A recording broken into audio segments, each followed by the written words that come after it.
Hello everyone and welcome to another Kerbal Space Program video, and in today's video we are going to be looking at the rockets with the most number of engines slash motors slash, flamey things on the bottom of them, or middle of them if you're talking about upper stages, right? So this is going to be a combination, so not only the bottom stage but like the total number of engines present on the rocket. I'm not counting like engines on the payloads, like if there's some rocket launching a bunch of satellites with a bunch of engines on them, that doesn't count. Just talking about the core launch vehicle itself.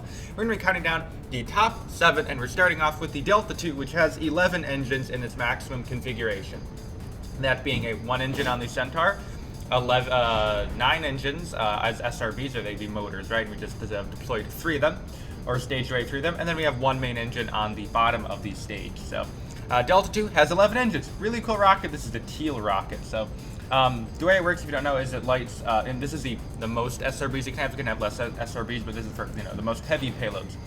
So it'll light 6 SRBs plus the main engine at launch, and then it will, once the 6 SRBs are depleted, they'll be staged away, and then 3 more SRBs will be, or the remaining 3 will be lit, and the main engine will obviously continue to burn through the entirety of the first stage until Miko, which will be happening very shortly, and then we'll light up the Centaur upper stage.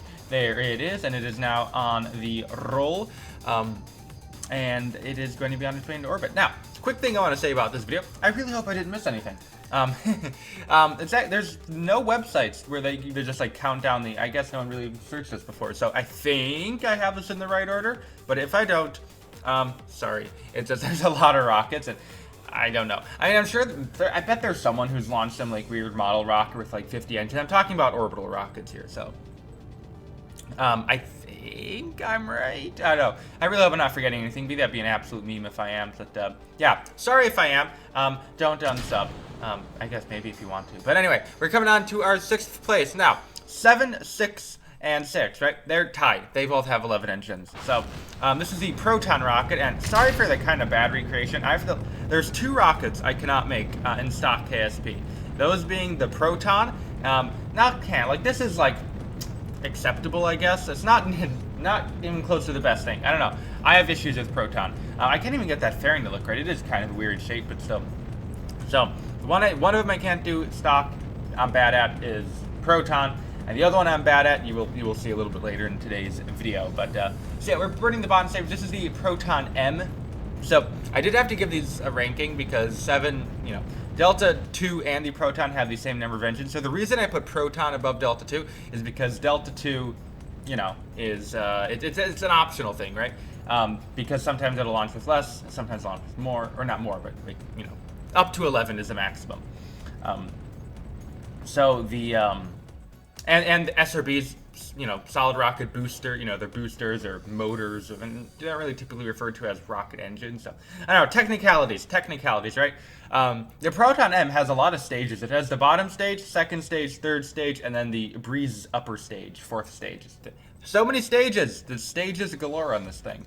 Kind of a cool rocket, the funny video of it like crashing, yeah. Alright, so while we're getting away into orbit, I would like to say if you're enjoying the video, you can hit subscribe, because you better subscribe or I'll give you a cookie. That's like Mr. Beast thing. He has that on the, if you don't know. Anyway, yeah, you should subscribe, or I don't know, buy my merch, I don't know, join my Discord, whatever. Cool, thank you. So yeah, we're gonna get our way into orbit. This is like a weird satellite I made. I'm kind of expanding a little bit, okay, not different style of video, but this one is a little bit longer. I'm spending a little bit more time. I'm not playing back the footage as fast as I normally do for these launches. I don't know. They'll give you more time to talk about each respective launch. Let me know if this bores you guys to death, but normally my videos are around like 10 to 13 minutes lately they've been, and this one is 18 minutes, so, let me know what you guys think. Next up, Saturn V, 11 and sort of 11 engines. Okay, now we have to be really. How do we count this, right? How do we count this? So, by the way, if you didn't notice, this is a 3-way tie basically between the Delta II, the Proton, and the Saturn V. But so here's why Saturn V is ranked the highest of those 3, because it's only sort of 11 engines. Allow me to elaborate. So, there's 5 engines on the bottom stage. There's 5 engines on the 2nd stage, and that's 10, right? And then there's 1 engine on the S4B, which is the 3rd stage. So, 11 engines, right? But, oh my gosh, what is that thing at the top of the rocket? What is that? Is that a launch escape system? What? What about that? What does that count? What? Also, and there it goes. Bye-bye, launch escape system. Does that count? Or is that technically part of the Apollo spacer? Because if you include the Apollo spacecraft, this thing would go from 10 engines and then be, or 11 rather, and then there'd be the 12th one would be on the Apollo command or service module, the bottom of it, the HA-10, and then it would be that'd be 12, and 13 would be the lunar lander engine, and then 14 would be the lunar ascent engine, so that's 14, and then if you include the 4 on the launch escape system, although that's really only one, and it has 4 nozzles, so you can add so that's 15 if you include the entire Apollo spacecraft, but technically that's not part of the launch vehicle itself. I guess I could see you making an argument that the launch escape system is part of the launch. Is it too complicated? That's why it's so hard to kind of make a list for this, a definitive list. Everything, it's too complicated, don't understand. Very, very difficult. I think that, I think this thing deserves to be higher than the Proton, but lower than the one that is above it. Because, well, the one above it has more than 11 engines. This thing has at least 11 engines, I guess you could say. And now we're just gonna speed run a quick Apollo mission here because, you know, it's Apollo fun. We can do our little reorientation, we can do our lunar insertion burn, we can do our lunar landing burn, kind of a meh landing, a little bit of a floater, and there we go. We can do our lunar ascent, and then we can get ready to get ourselves docked in lunar orbit. Yay, docking! Oh yeah! Now we can return. Now we can do our re-entry. Very epic. And now I'm messing up my action groups. There we go. All good. We're not dying at all right now. Everything. We've not blown up 3 of our 4 parachutes, or all but 1 of our parachutes. I think there's even more than that. Totally. We don't have just only a drogue chute as our parachute. This is all fine. You know, all fine. You know, perfectly normal. Perfectly normal. Not landing at 60 meters a second. Yeah, to be continued, right? Next up, in the 4th place, 7, 6, and 5, all have 11 engines. In 4th place, Proton, no, Juno 1, ha, I know what I'm talking about, Juno. Now, Juno 1 and Juno 2 have the same engine count. I'm combining them into one place here because it will allow me to explain. And so much explaining, right? If you don't know what Juno 1 is, it is the first orbital launch vehicle that the Americans ever made. Kind of came in 2nd place to the good old Russians, the superior Soviets, right? Yeah, I didn't realize this at first, but this thing has a lot of engines. It has 15 engines. Yeah, 15 engines. I can definitively say that, I think. So it has 1 engine on the Redstone booster itself, which is, you know, that does a lot of the work. It at least takes up a lot of mass, a vast majority of the mass. So if you don't know the way the Juno works, is it has this booster which will get it just above the Kármán line and on a little bit of a parabolic trajectory, and then it has this big cluster of 14 SRBs, so it'll launch 11 of them at first in this stage once it reaches apogee, and then we're doing a little bit of, it's also spin stabilized, so I'm trying to simulate that here. Once those are depleted, it will be firing 3 SRBs next. And then once those are depleted, you can see that SRB on the top. So there are 14 engines in that little SRB cluster, which actually propel it into orbit. So the reason I'm combining Juno 1 and Juno 2 is because both Junos have this exact same upper stage, which is 14 of the 15 engines. So really the only difference is the bottom boost engine kind of design. So I figured they're pretty similar, and the thing that gives them the engines are identical. So Juno 1, didn't realize this has any engines, and again, motors versus, you know, it counts. Anyway, welcome to the other rocket I cannot make to save my life in stock KSP. The Falcon Heavy, or Falcon 9 even in general. So I gave up. Welcome to Tundra Exploration, everybody. I do have a Falcon Heavy and a Falcon 9 that's stock. You can see it it's been in a few videos. It's definitely been in the biggest rockets ever video, I think it is. It's not very good. It's super laggy. The bottom stage burns for way too short. The Merlin vacuum engine is way too big. The fairings look kind of weird. The landing legs are completely wrong. The coloring is wrong. I tried to fly it and I just realized it's just too bad. I don't know. People keep asking for Falcon tutorials, and I sorry. And now here's where my computer has an absolute mental breakdown because it is running so slow right now. It has a really hard time rendering these in my playback window on my editing software. When there's all 3 of these boosters doing their boost back burns and landings, and the main booster getting its way into orbit, my screen just literally freezes up. I have literally no idea what's happening right now. It just keeps freezing. So yeah, it might be time to get a better computer. I don't know, donate, just kidding. But I might get a computer, so if you're wondering where your membership money goes to, maybe that, I don't know. Also McDonald's. Yeah. I have a really weird payload. I don't have that much McDonald's. Let's try to eat at least a little healthy. Anyway, booster landings, cool. And now we have the Southern Core landing, which is also going to be doing a boost back burn, because, you know, why not? We have the Delta V. So, our payload is a cluster of Griffins. For some reason. I don't know why. I don't know, I just figured that'd be kind of a dumb, yeah. It's a cool payload, I guess. Cool payload. There we go. Cluster good friends. Falcon Heavy. Cool. It has 28 engines. I forgot about that. Starship, by the way. Well, rip. Falcon Heavy, 28 engines. It was in third place. 20. So you went from 15 to 28. So a bit of a jump in the engine count. It has, 3 Falcon 9 cores, and each Falcon 9 booster is 9 engines. 9 times 3 is 27, plus the 1 Merlin vacuum engine on the top, which is 28. Cool. 28 engines. A lot of engines, right?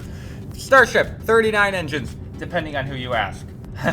This thing has a lot of engines, so originally it was even going to have more. So Starship has, 32, 33, or 29 engines on the bottom stage, depending on who you ask. So Booster 4 has 29 engines, but Elon said that they want to do, I think 33 is his most recent number. I really don't want to go through digging that many, or I really don't want to dig through that many old tweets. So yeah, mine has 32, I think. I went with 32 because that was the only one I could find a render of, where someone actually had made a design, and I believe Elon commented on it. I think it was Urgex who did that, and Elon said, yes, that, or something similar to that. Here's my really bad quick save and quick load, because we need to do our booster landing. Cue the super heavy booster landing. Cue the super heavy. I really like that view of the super heavy when you're lighting up just the inner ring on the Raptors. Super epic looking. So gonna do our boost back burn. Still in that limbo where we're working on Mechazilla. The catchy arms, the chopsticks, and yeah, I don't really want to keep landing the boosters in the water. So the boosters are just gonna awkwardly land on land until we have a functioning catch tower. Hopefully we get one soon. They're really hard though. If anyone has ever made a catch tower, let me know. Very difficult. Very difficult. Very, very difficult.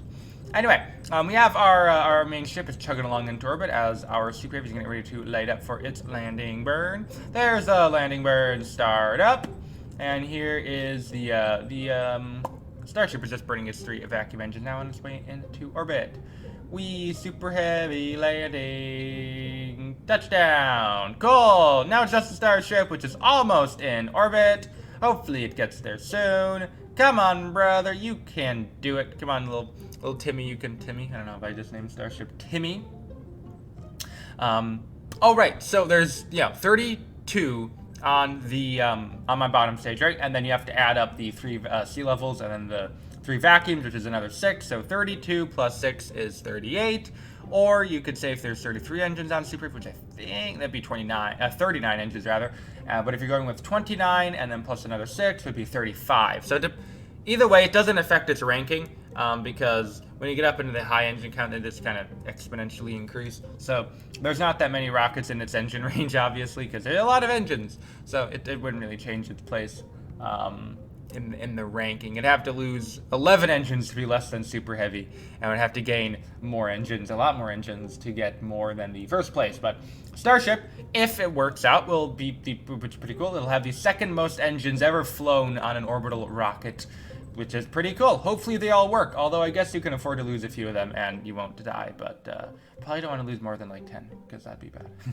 Anyway, quick re-entry and landing, because those are always fun. I like doing those, especially when you land accurately. Very, very satisfying. Very, very satisfying. So, coming over the continent, or the peninsula, or whatever it is called, we have some flames coming over the rocket, coming down through 40 kilometers, trying to just angle ourselves so we can slow down just over the top of the Kerbal Space Center. Then we'll be transitioning into our belly flop, and then we'll be transitioning into our landing, obviously. So, oh boy, this Starship, very kind of strange to control. So it really doesn't like forwards horizontal velocity rather. So let's see if I can actually describe what I'm talking about before we land. The thing does not like to be going forward. I don't know why, it just doesn't. So if it ever starts to go forward, what it'll do is it'll want to flip itself backwards. Like it wants to do a 180. So you'll see when our horizontal speed gets really low and we start to actually pick up a little bit of forward horizontal speed. The thing really here it goes. You see it's wanting to turn around. I have to keep controlling, and you have to kind of pitch it up and get it going a little bit backwards to try and help it not spin around. So yeah, kind of interesting to control. But here comes our landing burn, very, very epic. So there's 3 engines. Gonna do our flip maneuver, and then we're gonna dropping it down to 2 engines, and then we are going to be deploying our landing legs, and we're gonna be landing the rocket like so. Pretty. Not bad landing, actually. And oh my gosh, N1, superior number 1. Oh, yep, okay, I think we all expected this. This thing has a lot of engines, if you didn't notice. 43 to be exact. You can see our launch tower for Starship is still there. 43 engines. Yeah, no wonder this thing blew up. Yeah, it had 43 engines on it. Like, broski. 43 engines, my guy. So, 30 engines on the bottom stage.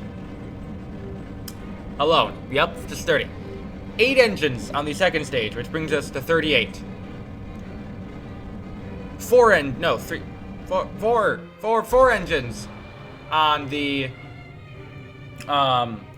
4 engines on the third stage. And then, am I doing this right? 1 engine on the 5th stage and 1 engine on the 6th stage, which means 44 engines is our total. And oh my gosh, this thing has so many engines, I've lost count of how many engines it has. Well, there's 38, 4, 1, 1. I think, because those technically count as, so it's block. Ooh, this is so hard. Block A, B.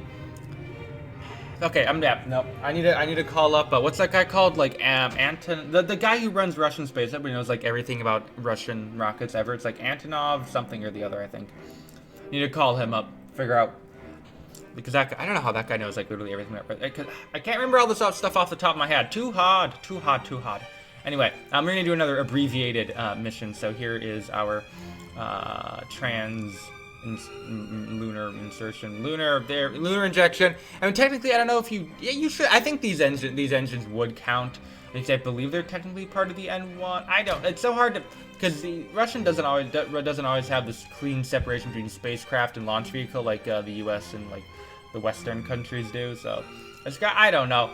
It's like, it's either 44, if you don't count the 2 top stage engines, it'd be 42, so, you know, depending on, but either way, it still has the most. It is the most superior, the most epic, and I'd kind of become a meme for this landing, and it also has a launch escape system, so I don't know if you want to count that also. Yeah, bad landing. It's supposed to have this tiny little puff of engine, but that was way too long of a puff. Anyway, that's going to bring us to the end of the video. On screen is all the members. Sorry if this member list isn't completely up to date. This video was filmed a few days ago, or edited a few days ago. And we've gotten a few members since then, and I think some have unmembered, so whatever. Thank you all, everyone, for being a member. If you are not on this list, it will be updated shortly for you to be on it. Thank you. And thanks to all the Patrons. And yeah, that should be it for me. I'd like to thank you for watching. Until next time, please rate or comment, please, video. Once again, thank you for watching. Until next time, and bye!